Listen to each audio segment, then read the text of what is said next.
Alors on démarre.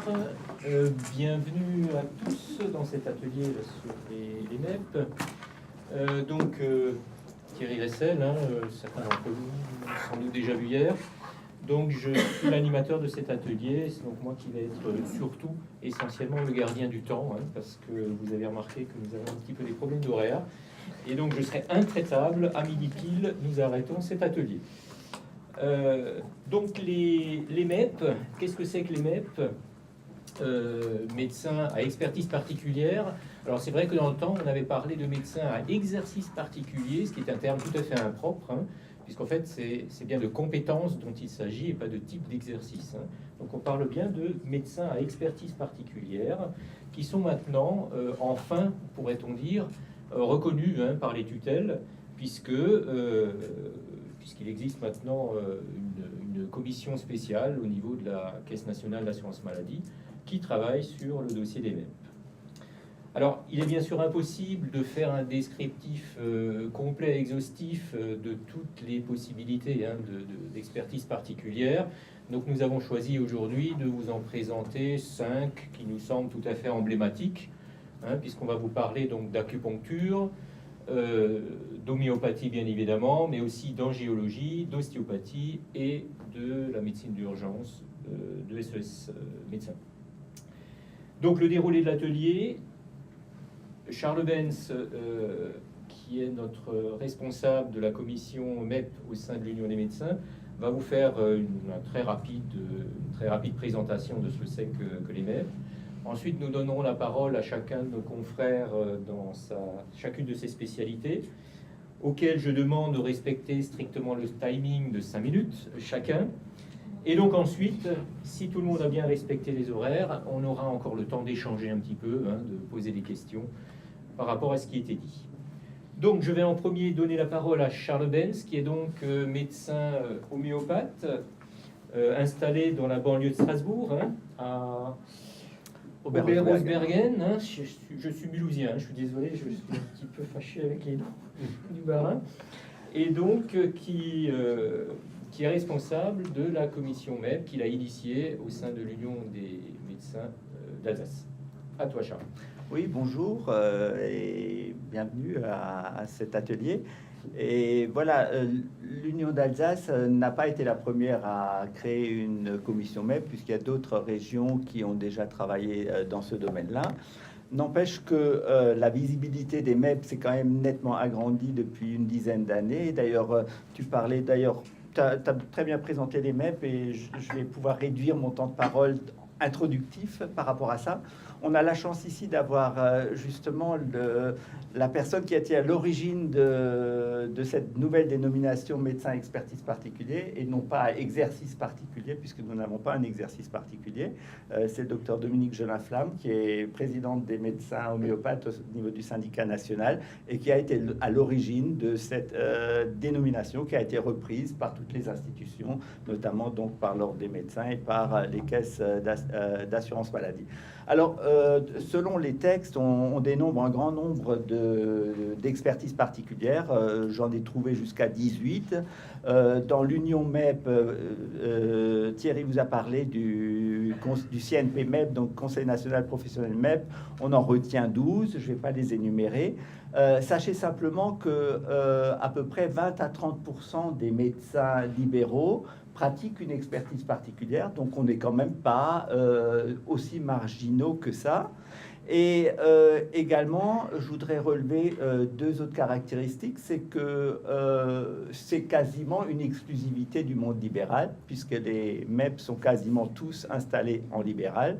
Vous en trouvez naturellement quelques-uns dans le milieu hospitalier, pour les ostéopathes, les angiologues, certains acupuncteurs également.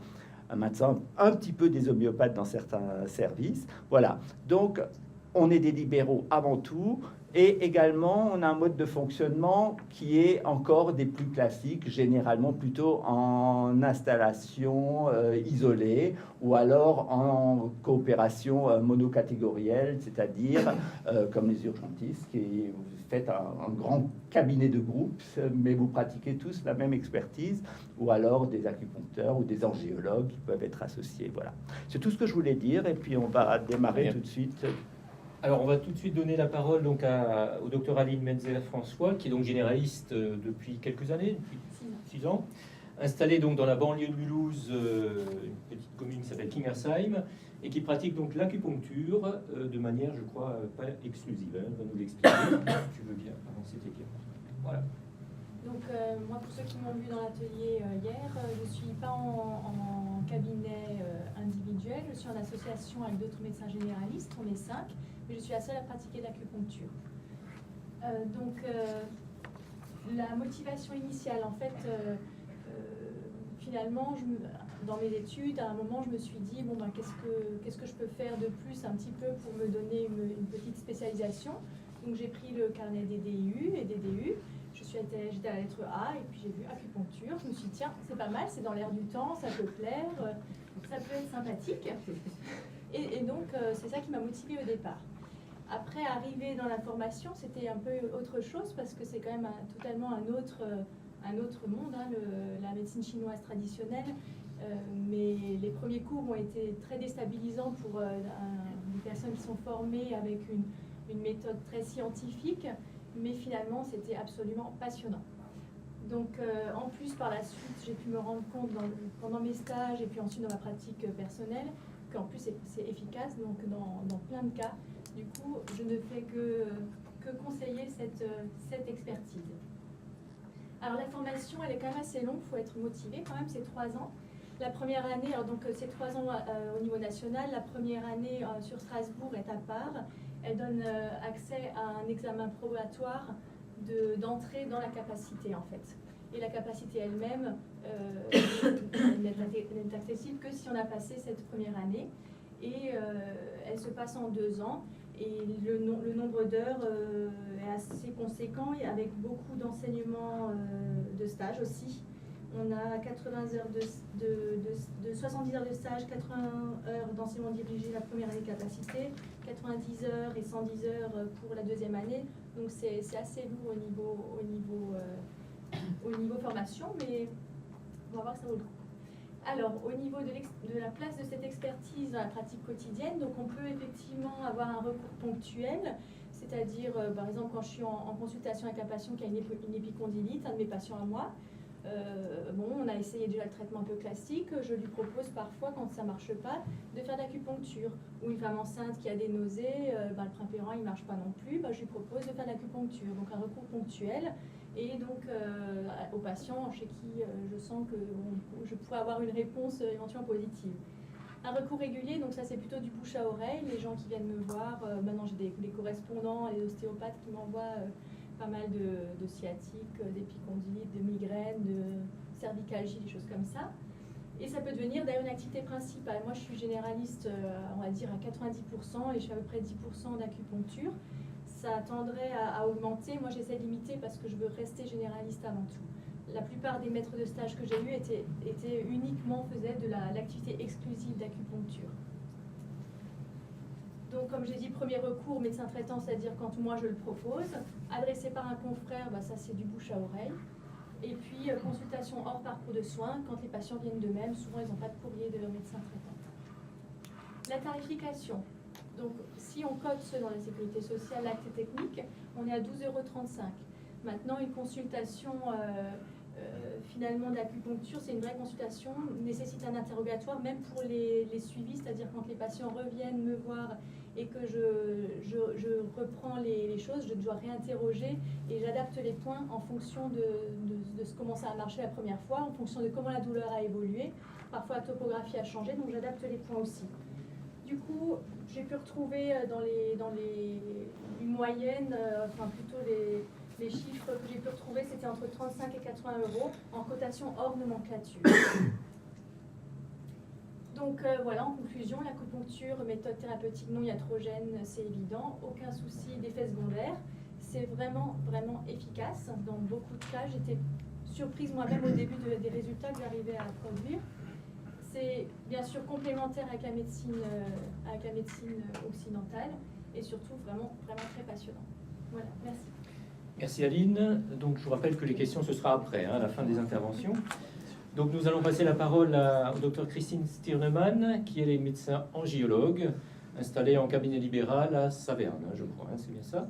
Et donc qui nous parle de son activité d'angiologue. Bonjour à tous, donc je suis médecin vasculaire, angiologue, installée depuis maintenant 18 ans à Saverne, en libéral, exclusif. J'ai une petite activité au NHC en tant qu'attachée pour continuer un peu l'écho différemment qu'au cabinet. Alors je suis arrivée à la médecine vasculaire lorsque j'avais fait devant mon internat en cardiologie. Il y avait un des médecins sur Metz qui faisait de la médecine vasculaire, j'ai trouvé ça intéressant. Ça remonte aux années 90, c'était le début des échos et surtout les échos couleurs, et c'était un peu intéressant parce que d'un côté j'avais une pratique clinique et d'un autre côté une pratique technique de l'abord de la médecine vasculaire. Et le médecin, donc moi je suis en pratique exclusive parce que le médecin vasculaire s'implique totalement, directement ou indirectement dans les décisions thérapeutiques et dans le suivi des patients. Donc on prend en charge un patient, un patient vasculaire de A à Z quand on peut. Voilà. Donc la formation. Alors la formation actuellement c'est sous forme de capacité. L'objectif de la formation, c'est une formation technique d'exploration, diagnostic, traitements médicaux et prévention des pathologies vasculaires, artérielles, veineuses et lymphatiques. Elle se fait sur 2 ans sous forme de capacité, ici sur la région Est, puisque ça regroupe quand même Strasbourg, Reims, Nancy. C'est une formation donc sur 2 ans avec un probatoire en début de cursus. 72 heures de cours sous forme de séminaire sur un week-end et le fameux congrès du collège qui est à Paris au mois de mars, où les jeunes capacitaires sont cordialement invités. Il y a un stage en médecine vasculaire qui, dans votre maquette normale, se trouve sur la dernière année, où il faut faire un stage en médecine vasculaire et après une année de plus dans le cadre de la capacité. Ça, c'est sanctionné par un examen écrit et oral, ainsi qu'un mémoire et une note de stage. Et puis la formation, après, une fois qu'on est installé, c'est le DPC, la FMC, les revues, les congrès, tout ce qu'on peut faire comme tous les médecins. Alors, nous avons donc une expertise vraiment complète. Et moi, nous avons on fait que de la médecine vasculaire. Nous sommes actuellement environ 1900 médecins vasculaires en France, 1700 en libéral pur. Et sur les 1700, il doit y avoir 2 ou 3 médecins qui font autre chose que de la médecine vasculaire, qui font encore un peu de médecine générale, mais c'est vraiment très très rare. C'est donc un exercice exclusif. C'est une discipline donc médicale qui intervient comme je l'ai déjà dit, dans la prévention, diagnostic, le suivi des patients. Donc on prend en charge complètement notre patient. On est un médecin de 2e recours. La plupart du temps, nos correspondants ont un rôle important, aussi bien les correspondants médecins généralistes, cardio, diabétologues entre autres, puisqu'on a beaucoup de diabétiques, et puis les chirurgiens. Les honoraires. Alors, les honoraires, donc on pratique de l'échographie, donc il y a un code CCAM. L'acte moyen, c'est l'écho-veine ou l'écho-carotide, et c'est dans les 75 € environ par acte. On pratique de la sclérose également, donc là c'est 19,93 €, où on rajoute la plupart du temps une partie hors nomenclature. Et maintenant, on a le traitement d'autres gestes techniques qui sont le traitement ou l'ablation thermique des varices, par exemple, où ça, ce sont des actes qu'on peut faire ou au cabinet ou en clinique et qui sont bien rémunérés, on va dire. En gros, le revenu moyen, quand on est installé en secteur 1, c'est en fonction de ce qu'on fait. On a un revenu tout à fait correct, soyons clairs. Et actuellement, on peut toujours s'installer en secteur 2 si on a fait un assistanat en 2 ans, poste qu'on trouve assez facilement dans la région, puisque jeunes actuellement sortent tous avec l'assistanat en plus. Pour moi, ça a été très important de pouvoir faire aussi bien de la clinique que de la pratique. Et c'est très diversifié. On a aussi bien une action sur les veines, sur les artères, aussi bien technique que clinique. C'est très diversifié, donc ça m'a toujours beaucoup plu. Je continuerai et je le conseille aussi également. Je pense que la médecine vasculaire, par contre, notre avenir est un peu, j'ai mis un peu sombre, très gris, parce qu'actuellement c'est un peu compliqué pour devenir médecin vasculaire, parce qu'il n'y a pas beaucoup de postes. Il y en a combien sur la France? Les capacités, elles sont au nombre de 40-50 par an sur toute la France, donc il n'y en a pas tant que ça. Et on a un peu des soucis avec les cotations, puisqu'on nous les baisse régulièrement, des choses comme ça. Mais bon, si on bosse, on devrait quand même y arriver. Voilà. Merci Christine. Alors on va passer maintenant la parole au docteur Cyril Blesse, qui est spécialiste en médecine physique et réadaptation, qui est installé en libéral à Agno, à la clinique Saint-François, hein, c'est ça? C'est ça. Titulaire du DU de médecine manuelle et ostéopathie, parce que j'ai appris qu'il ne fallait pas dire ostéopathie tout seul, il faut dire médecine manuelle et ostéopathie. C'est un médecin qui est très impliqué dans la médecine du sport, j'ai cru comprendre, hein. Il est notamment médecin de ligue de rugby, Oui. combien, c'est ça? Oui. Et il assure également des fonctions d'enseignant en médecine manuelle. Donc il va nous parler donc de la médecine manuelle ostéopathie. Voilà, bonjour à tous. Une présentation faite, donc je ne vais pas revenir là-dessus. La médecine du sport, c'est par un desk que je l'ai fait donc déjà en complément du desk de médecine physique réadaptation. Et c'est vrai qu'au contact des sportifs notamment, très vite c'est une demande qui vient d'eux-mêmes. Ils demandent de l'ostéopathie et on voit souvent qu'on a une espèce de résistance avec les traitements conventionnels, qu'ils soient médicamenteux ou voire éducatifs. Parfois on est un petit peu bloqué. Et donc c'est dans cette optique que je me suis tourné vers cette médecine manuelle. Donc là je parle bien de formation médicale.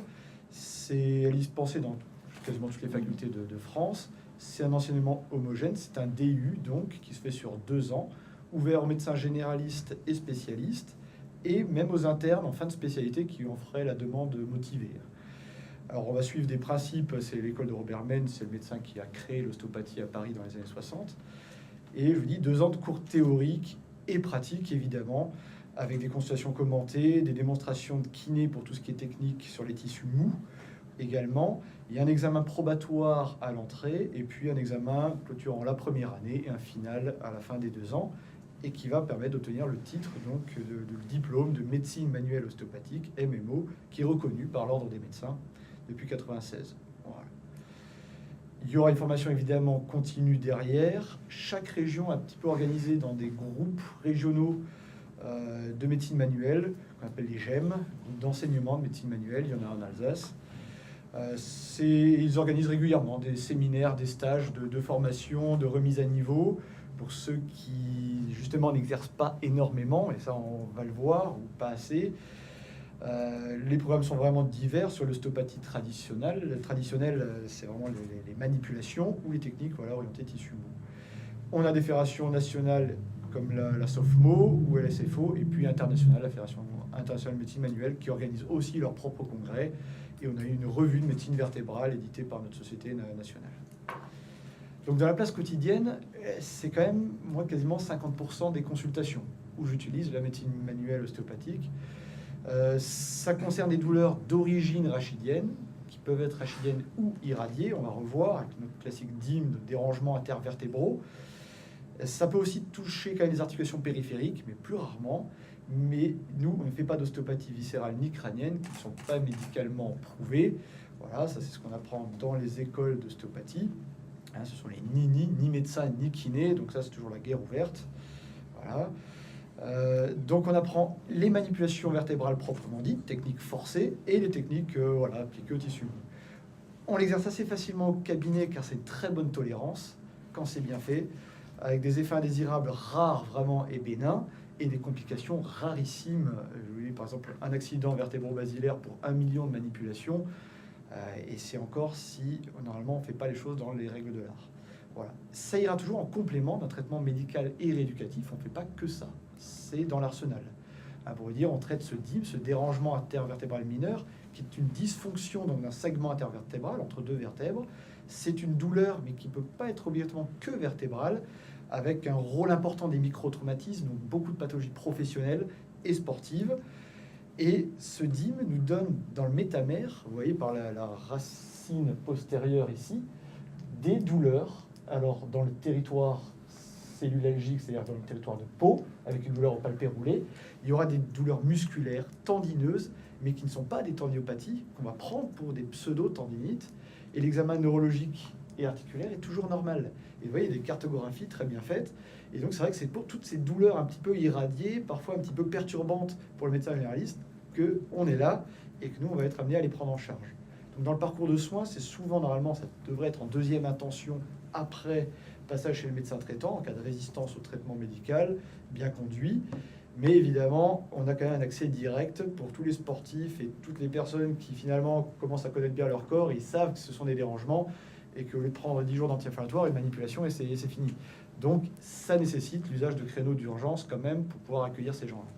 Voilà, les honoraires en secteur 1, vous voyez, il y a un seul acte, c'est la séance de médecine manuelle de la colonne vertébrale, donc avec ça qui est reconnu, entre guillemets, c'est 25,08 €, donc voilà, 2,08 € par rapport à la consultation, c'est merveilleux. Et il n'y a pas d'acte pour les manipulations soit périphériques ou les techniques des tissus mous. Donc c'est sûr que c'est plus simple, évidemment, d'être en secteur 2 et de pouvoir, évidemment, passer au tarif libre. Sinon, il va falloir, le risque, c'est de le faire un peu à la chaîne, hein, quand même. Voilà, donc en conclusion, il faut bien savoir que c'est une formation médicale, voilà, et initiale, pour permettre un diagnostic positif, étiologique et différentiel. Pour ça, il y a besoin des examens complémentaires. Donc pour ça, il faut être médecin et pouvoir prescrire des examens. Voilà, que c'est un choix thérapeutique parmi un large arsenal. C'est pas toujours que les manipulations. Et le danger serait plutôt une pratique banalisée. Ceux qui vont faire plus que ça, voilà, notamment parce que c'est peut-être pas bien très rémunéré ou insuffisamment médicalisé. Là, on repart chez les nids. Voilà. Je vous remercie. Merci beaucoup pour cette présentation très documentée. On va maintenant passer la parole au docteur Guylaine Kiefer-Desgrippes, qui est donc médecin sur ta petite chemise. À droite. Qui est donc médecin à SOS Médecins à Strasbourg. Qui, alors je ne sais pas si on a droit ou pas de l'appeler urgentiste, elle nous le dira. Elle est très impliquée également dans tous les dossiers de PDS. Et elle est notamment responsable de la commission de PDS au sein de la conférence nationale des URPS. Donc elle a une vision très très fine et très précise de la permanence de soins au niveau national. À toi, Guylaine. Tu me flattes, Thierry. Alors, d'abord, la motivation. Alors, effectivement, contrairement aux autres modes d'expertise particuliers, il n'y a pas de diplôme pour travailler à SOS Médecins. Il faut savoir qu'aujourd'hui, autrefois, il existait la CAMU, qui est devenue un desk d'urgence et qui n'est pas exigé pour travailler dans une structure SOS Médecins. En revanche, quelles sont les motivations finalement qui font qu'un médecin atterrit dans une association SOS Médecins? Je crois que c'est d'abord en premier lieu une appétence, une attirance pour la médecine d'urgence.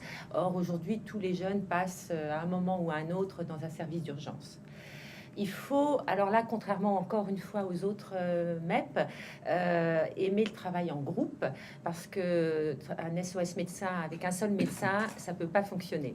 Donc, juste pour exemple, on est 25 médecins associés donc à SOS Médecins Strasbourg, en sachant que sur la France, il y a des associations qui vont de 5-6 médecins à 150 médecins sur Paris. Donc, il faut aimer vraiment le travail en équipe. Alors, autre motivation, ça permet une assez grande souplesse dans les horaires, puisqu'on travaille finalement à la carte. On se répartit les 24 heures et les 365 jours par an entre nous, en fonction, encore une fois, de nos contraintes privées. On a ce qu'on appelle les nuits tard chez nous. On a les femmes qui ne travaillent pas le mercredi, qui travaillent plutôt en journée, les week-ends. Mais aussi, qui dit souplesse, dit énormes contraintes. Il faut quand même l'intégrer aussi. Donc, contraintes, puisque forcément, un groupe SOS Médecins, son activité essentielle, c'est la permanence de soins, et c'est donc la nuit et le week-end, et ça, faut quand même se les répartir. Accepter le principe d'une absence de suivi de patientèle, ça c'est le principe même de SOS Médecins. On ne fait pas de suivi de patient, on intervient en lieu et place du médecin traitant lorsqu'il n'est pas joignable ou disponible ou aux horaires de permanence de soins. Alors, c'est donc un exercice exclusif. Hein. Quand on travaille à SOS Médecins, on ne fait que ça. Nous sommes regroupés sous forme de société civile de moyens, hein, puisqu'il faut gérer beaucoup de moyens. C'est un standard 24 heures sur 24. Je donne un exemple, Strasbourg, 8 standardistes, 350 mètres carrés de locaux, puisqu'on fait aussi des consultations d'urgence. Voilà, des médecins qui sont équipés d'électrocardiogrammes, d'oxygène. Enfin, il y a quand même du matériel et il y a du monde à gérer. Hein, 25 médecins, 8 standardistes, c'est une petite entreprise. Le thème entreprise libérale de ces assises est vraiment adapté. Prise en charge de pathologies, alors là pour le coup extrêmement variées, hein, traumato, psy, gériatrie, pédiatrie, cardio, on fait de tout, on voit de tout. C'est ce qui d'ailleurs en fait, de mon point de vue, son attrait. Et puis aussi sur le plan social, hein, on va de la zone sensible à l'hôtel de luxe, voilà, on voit tout. Hein, mais c'est vrai qu'on a une grosse partie de patients en zone sensible qui sont souvent des nomades, ce qu'on appelle des nomades de la médecine, qui n'ont pas toujours de médecin traitant, qui sont un petit peu, voilà, des gens qui sont dans une demande de soins pas très organisée, pas très coordonnée. Et ben voilà, il faut quand même aller voir ces gens-là.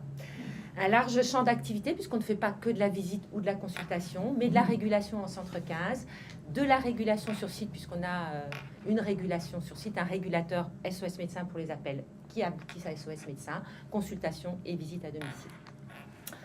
Donc, formation complémentaire quand même, puisqu'on ne prend pas non plus, entre guillemets, n'importe qui. Donc, il faut que le médecin qui intègre SOS Médecins justifie d'une activité en service d'urgence et, si possible, en SAMU.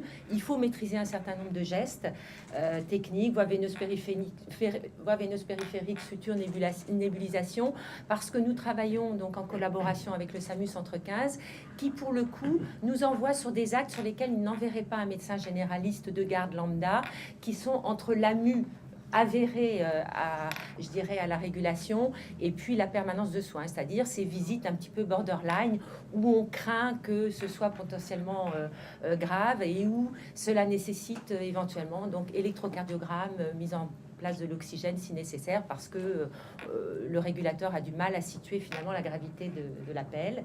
Et puis une expérience en pédiatrie indispensable, on fait 30 à 40% de pédiatrie.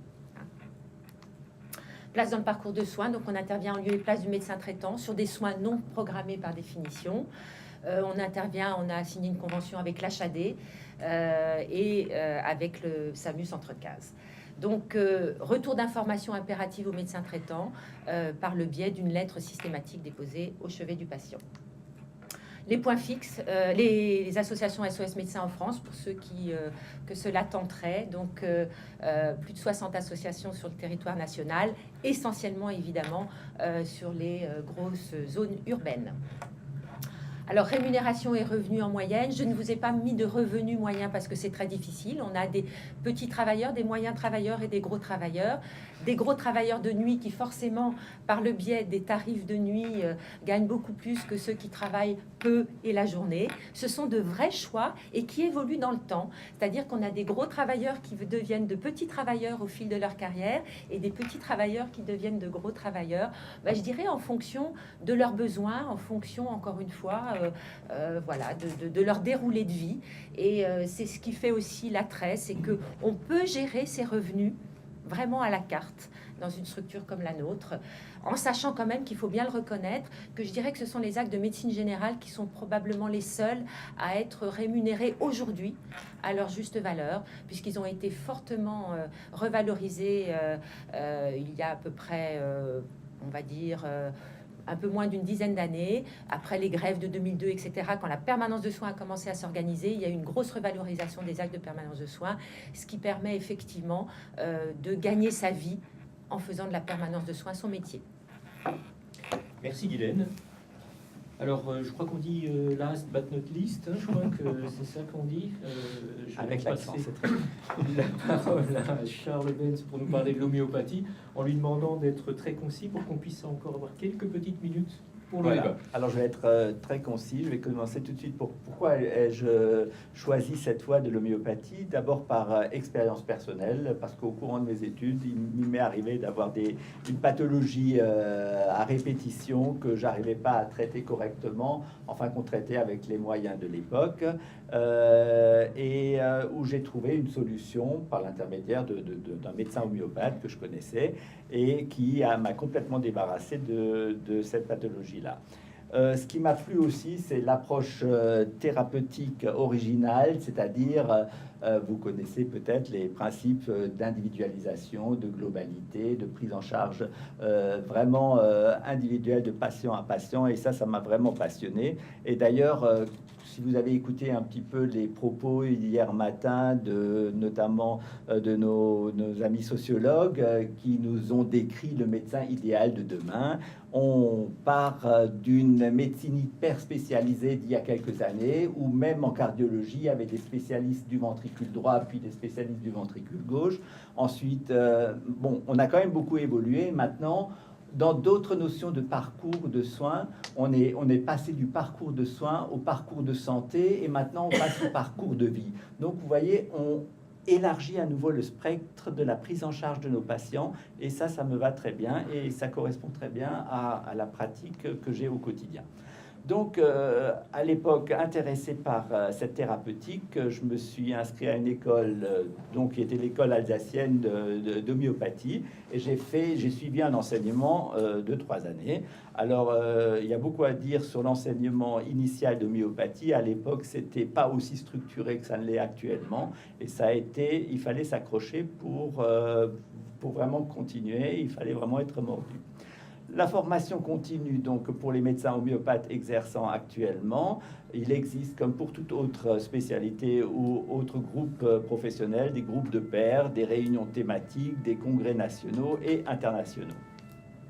Alors, quelle est la place de cette expertise dans ma pratique quotidienne? Je vais parler de moi parce que c'est comme ça que je fonctionne, et ayant des responsabilités au niveau national et connaissant quand même un grand nombre de médecins homéopathes en France, on est quand même très nombreux et majoritaires à fonctionner de cette façon-là. Donc, nous pratiquons l'homéopathie en première intention. Ça veut pas dire que nous soignons tous les patients qui viennent nous voir exclusivement avec de l'homéopathie. Mais c'est-à-dire qu'en première intention, les patients viennent nous voir pour ça, et nous, dans notre démarche, c'est de prescrire un médicament homéopathique quand il est indiqué. L'homéopathie a ses indications, mais il a également ses limites et ses contre-indications. Donc, c'est pas une pratique totalement exclusive. Nous l'associons, quand il le faut, à d'autres thérapeutiques tout à fait classiques. Actuellement, on parle beaucoup de soins de support dans des maladies graves, comme en cancérologie, et l'homéopathie a pris toute sa place dans beaucoup de services de cancérologie. Et je pense que les médecins homéopathes rendent beaucoup de services à nos confrères cancérologues pour la prise en charge soit des effets iatrogènes de leur thérapeutique, soit d'effets collatéraux liés à la maladie de ces patients. Donc, ce qui m'a beaucoup passionné, ce qui me passionne encore aujourd'hui, et je trouve que vraiment c'est la prise en charge d'un patient avec cette vision-là, dans sa globalité, dans son contexte, dans son histoire familiale, dans son histoire personnelle. En homéopathie, vous savez, la maladie chronique, c'est pas le diabète ou c'est pas l'hypertension artérielle, mais la maladie chronique, c'est toute l'histoire de la maladie d'un patient. Et ça, quelque part, ça nous parle parce que nous avons une réponse thérapeutique adaptée, individualisée à ces tableaux cliniques-là. Donc, une prescription individualisée, je vous l'ai déjà dit.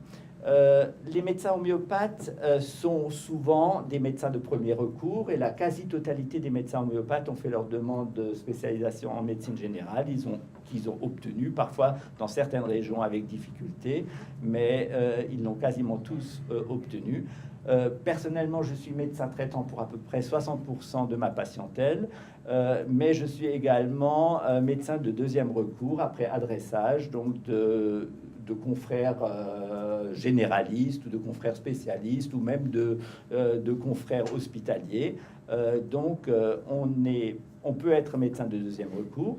Et alors, ce qui est très intéressant, c'est que dans les 2 dernières conventions qui ont été signées, cette place de deuxième recours a été reconnue pour un médecin généraliste, c'est-à-dire qu'un médecin généraliste peut être un correspondant d'un autre médecin généraliste qui n'existait pas auparavant.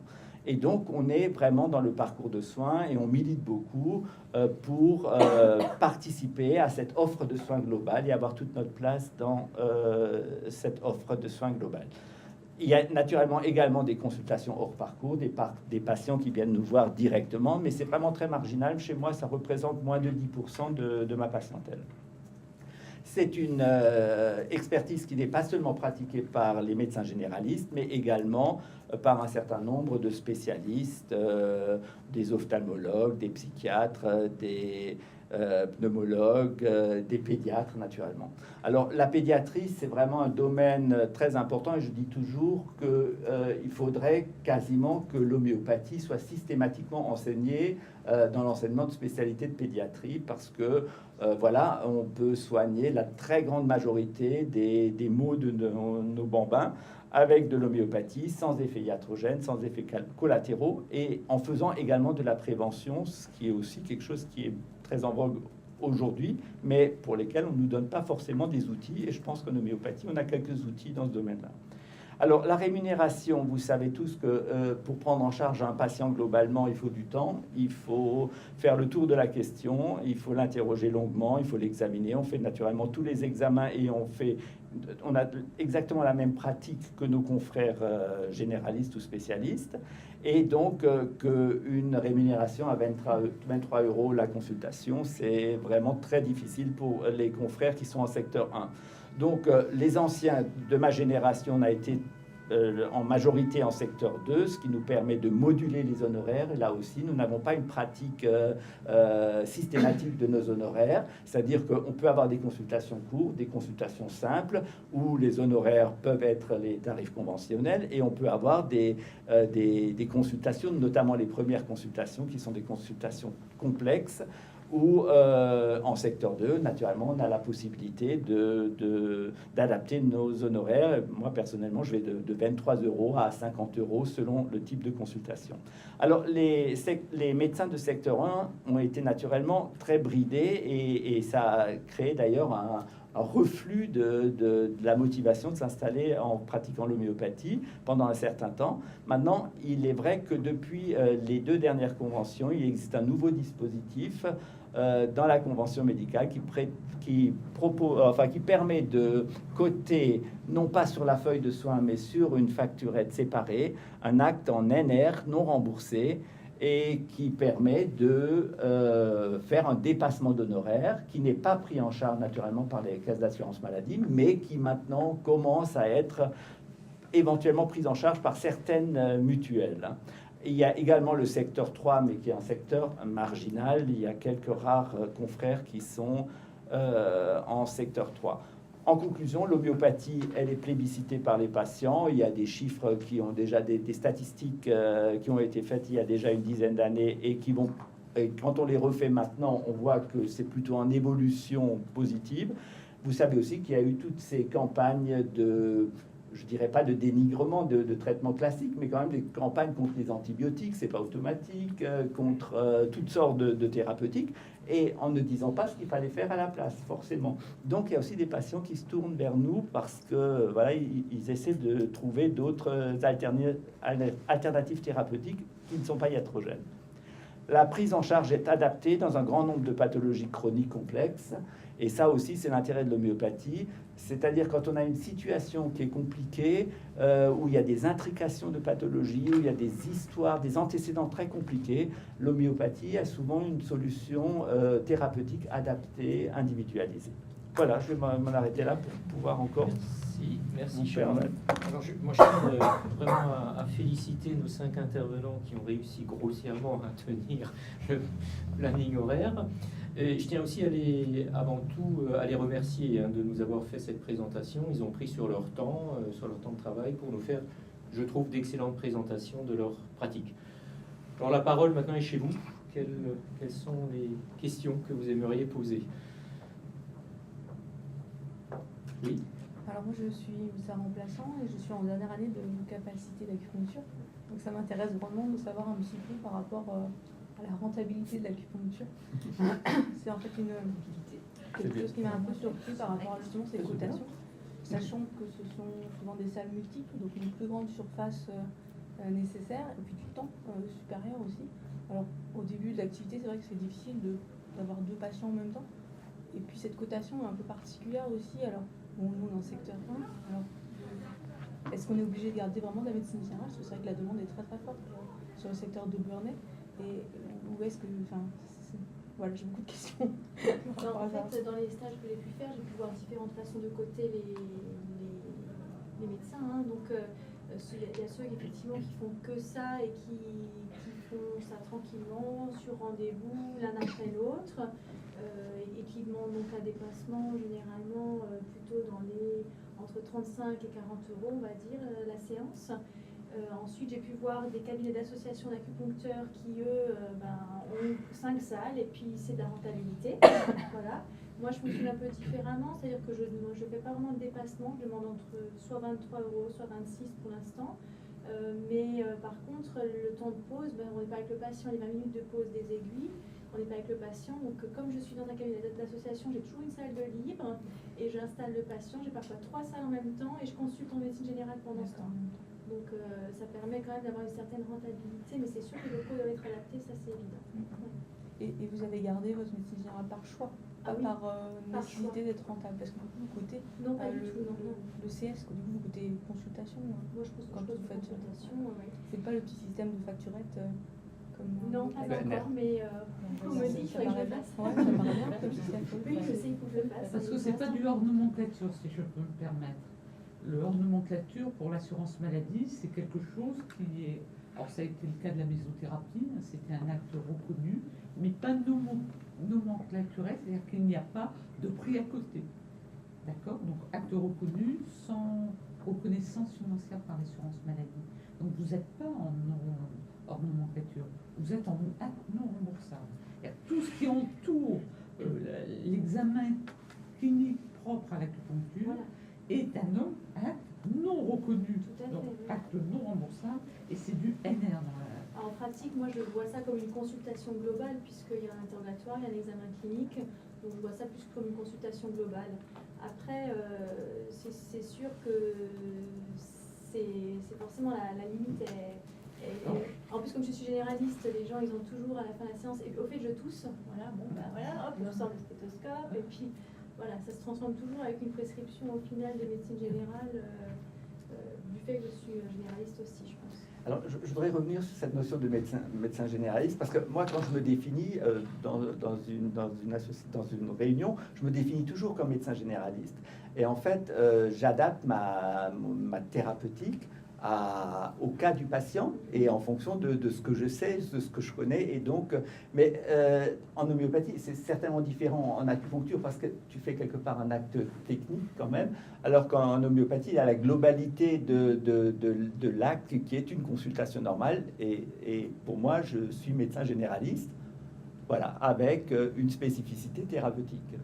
C'est un petit peu ça ce qui peut nous différencier. Comme un acte, voilà, comme Voilà.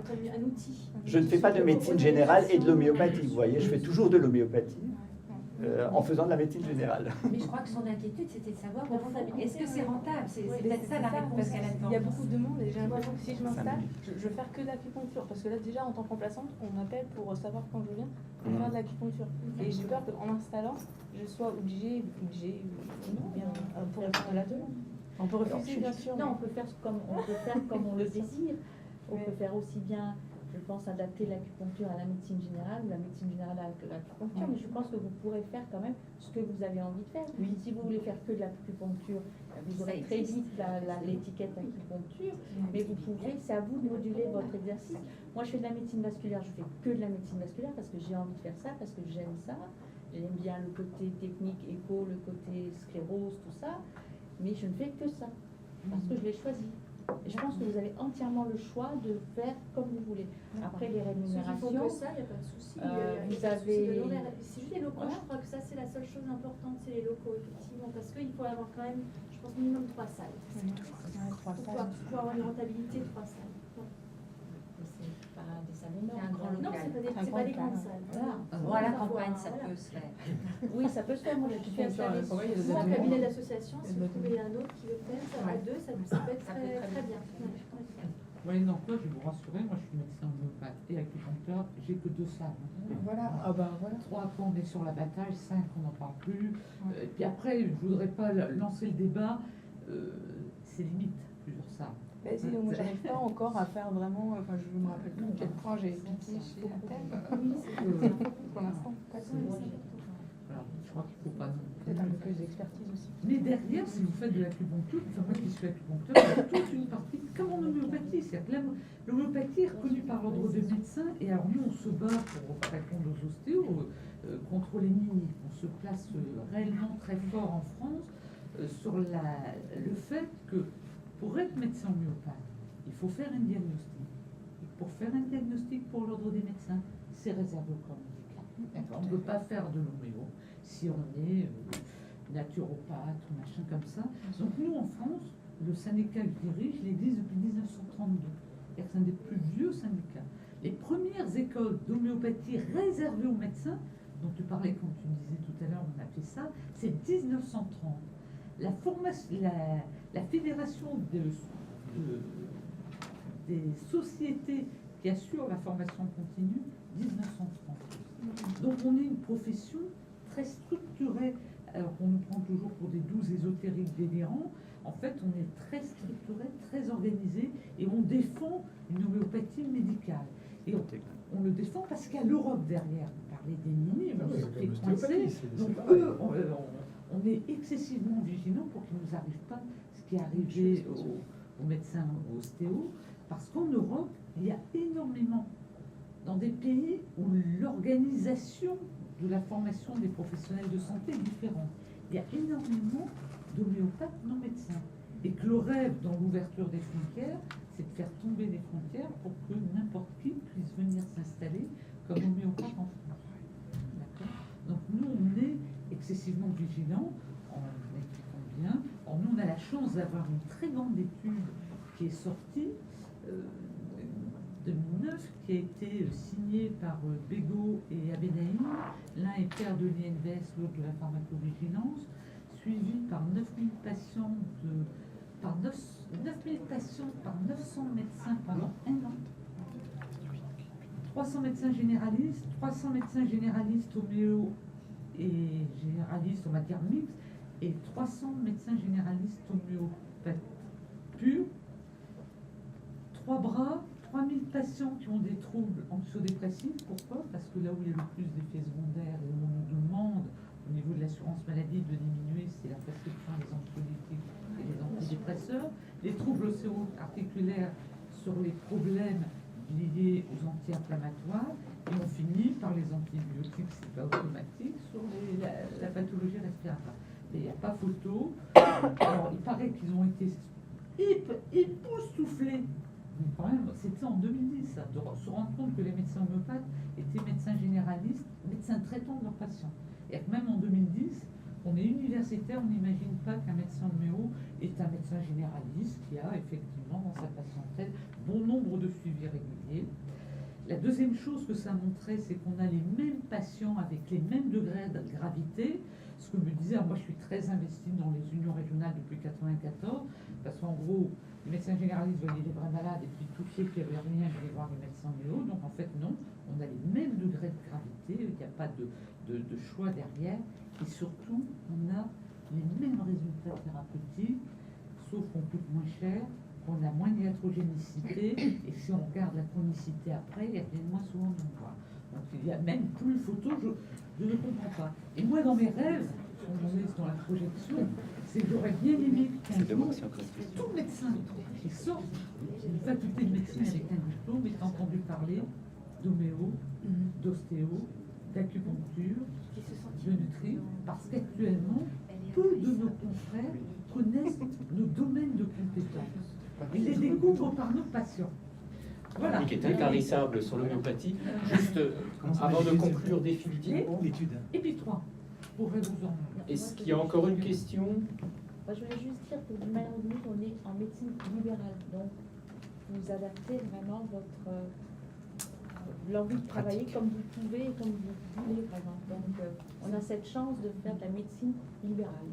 Moi, j'ai peur que ce soit la demande en fait qui nous oblige. Mais après, on régule, Ah oui. ses temps de travail, ses plages de travail, on régule ses journées. Moi, je suis mariée, j'ai des enfants, j'arrive à réguler, je travaille 4 jours par semaine. À temps plein, certes, mais à côté de ça, j'ai le temps de m'occuper de plein d'autres choses et de faire autre chose que de la médecine aussi.